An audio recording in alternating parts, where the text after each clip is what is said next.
So, John, what actually inspires your work at the moment? Well, I'm inspired by two things mainly.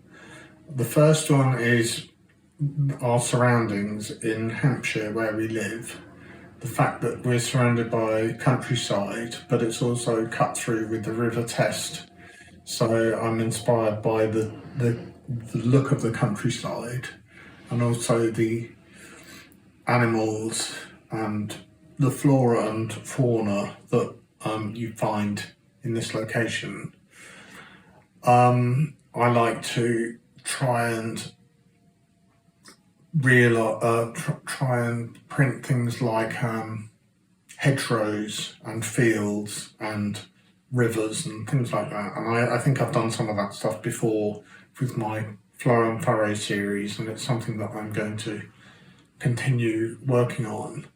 But I'm also very inspired by the places that we go on holiday, because we like to go holiday in Cornwall and in Wales, and I'm really inspired by the coast, and it got me doing my Safe Harbours series, which is all about having places that are safe and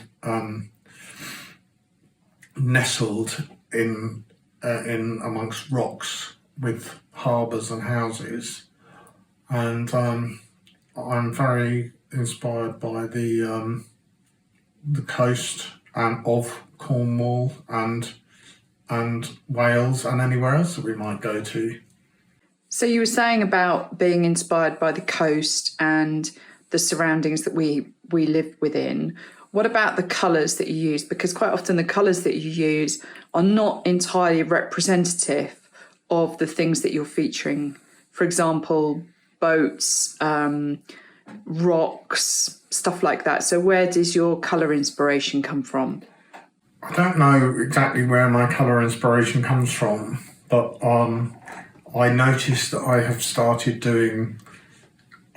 off doing quite vibrant colours because I enjoy screen printing, and screen printing lends itself to overprinting of colours. So I've done a lot of exploration of overprinting different colours and having them quite vibrant and seeing what other colours I can get at by mixing them together. And I think as I go forward, my palette is going to become more muted. I like using dirty colours, but they don't overprint very well. So I like using like a dirty yellow and a grey blue and things like that.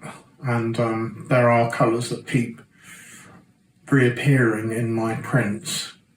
But I think as I go forward, I'm going to try and use more limited palettes. So it's going to be quite interesting to see what happens with that.